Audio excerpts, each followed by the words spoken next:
Thiruvalluvar தமிழும் உலக செம்மொழிகளும் என்னும் அரங்குக்கு தலைமை தாங்குகின்ற உலக தமிழ் செம்மொழி இயக்கத்தினுடைய இயக்குனர் அன்புக்கும் மதிப்புக்கும் ஆசிரியர் ராமசாமி அவர்களே, இங்கே கட்டுரைகள் படிப்பதற்கு வந்துள்ள ஆசிரியர்கள், அவையில் உள்ள அறிஞர்களே, உங்கள் எல்லோருக்கும் என்னுடைய பணிவான கொள்கின்றேன். Status of Tamil among world classical languages.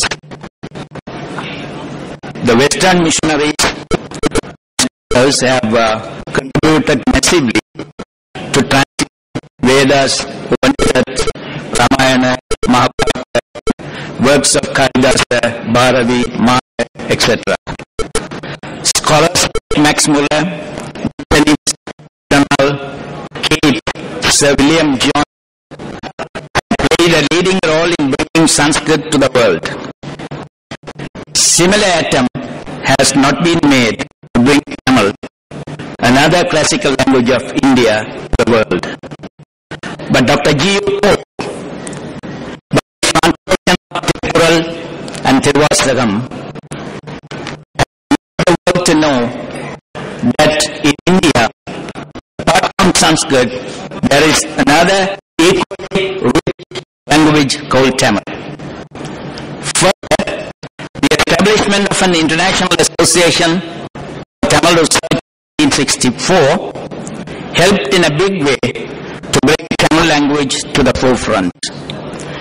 Series of international conferences, seminars held in Malaysia in 1966, Chennai in 1968, Paris in 1970, Jaffna, Sri Lanka in 1974, in Mauritius in 1983, in Malaysia in 1986, in Tanjavur in 1995. Unfortunately, the IITR, the International Association for Tamil Research, has become a very weak body now. It is unable to do anything what had been doing in the past. The above-mentioned conferences, seminars have shown to the world the rich literary and linguistic tradition of the Tamil language. However, the government of India did not officially declare Tamil as a classical language, though several requests were made. When the Home Ministry of Government of India, in its notification dated 12/10/2004, announced its classification of Tamil as a classical language, the Tamils all over the world were delighted and were proud of their language. Though Tamil has been enjoying the status of classical language among the learned people, it has not been recognized officially by the government of India, which has been maintaining a list of classical languages or ancient languages, namely Pali, Sanskrit, Arabic and Persian. This announcement, many worked hard throughout the time. Scholar Surya Narayana Sastri initiated it, and later it was keenly taken up by the Tamil scholars.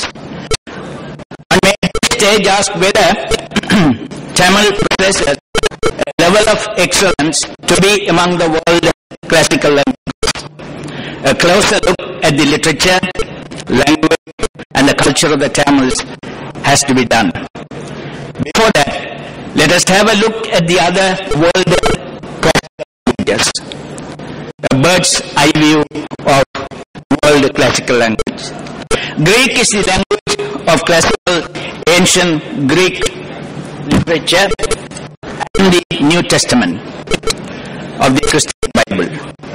The great poets of the pre-classical period of Greek literature were Homer and Hesiod. At the beginning of the period stand the two monumental works of Homer, the Iliad and the Odyssey. Lyrical poetry, elegies, epigrams, dramatic presentations, comedy and tragedy, histories, rhetorical treatises, philosophical dialectics, and philosophical treatises all arose in the classical period. The two major lyrical poets were Sappho and Pindar. The classical era also saw the dawn of drama. Of the hundreds of tragedies written and performed during the classical age, only a limited number of plays by authors like Sophocles, Euripides are remaining. The surviving plays of Aristophanes are treasure trove of comic presentation. Menander is considered the best of the writers of the new comedy. Two of the most influential historians who have yet lived in Greece's classical age, Herodotus and Thucydides. A third historian, Xenophon, began Hellenica, where Thucydides ended his work about 411 BC and carried this history to 360 BC. One of the most valuable contributions of the Hellenistic period was the translation of the Old Testament into Greek. The greatest prose achievement of the 4th century BC was in philosophy. Among the tide of Greek philosophy, the rest, Socrates, even though he didn't write anything himself, Plato and Aristotle. Latin. The period of classical Latin, when Latin literature is widely reached its peak, is divided into the Golden Age, which was approximately the period from the start of the 1st century BC up to the mid-1st century AD, and the Silver Age, which extends into the 2nd century AD. Major writers such as Cicero, Caesar, Lucretius, Catullus contributed to the development of ancient accounts of republican literature. The prominent Latin poet Virgil, who composed Aeneid, for him and satire the poet Horace, is remembered in Latin classical literature. Livy and Tacitus were great historians whose writings were classics. Hebrew.